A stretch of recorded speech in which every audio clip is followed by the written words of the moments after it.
Hello everyone, my name is Maricor Arlos. I'm an assistant professor in environmental engineering here at the University of Alberta.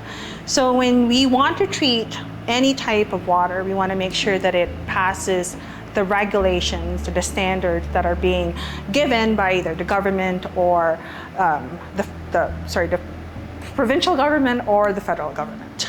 The first thing you want to do is make sure the target contaminants that you're looking for has the specific guidelines, and based on that you can design your system to remove those contaminants. So as an environmental engineer or water treatment engineer, what you do is you do a bunch of tests to see if any type of technology that's available out there is able to remove the contaminants that you're interested in.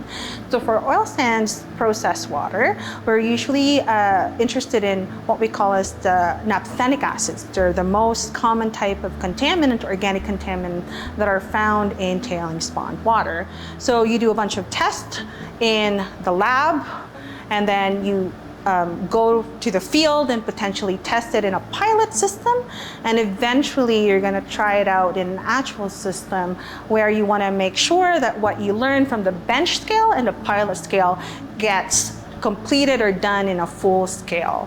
So in terms of treatments, there's different types of technologies available. Some are still being researched, but there are those that are available off the shelf. So you have different types of treatment. You can have a physical-based treatment like filtration. You can have an advanced oxidation process where you have ozonation or UV, a combination of those to improve the contaminant removal. Or you can have biological treatment, and biological treatment is something where you have some of these microbes that eat up all of those organic contaminants and then gets broken down into small pieces that are now available for the environmental process.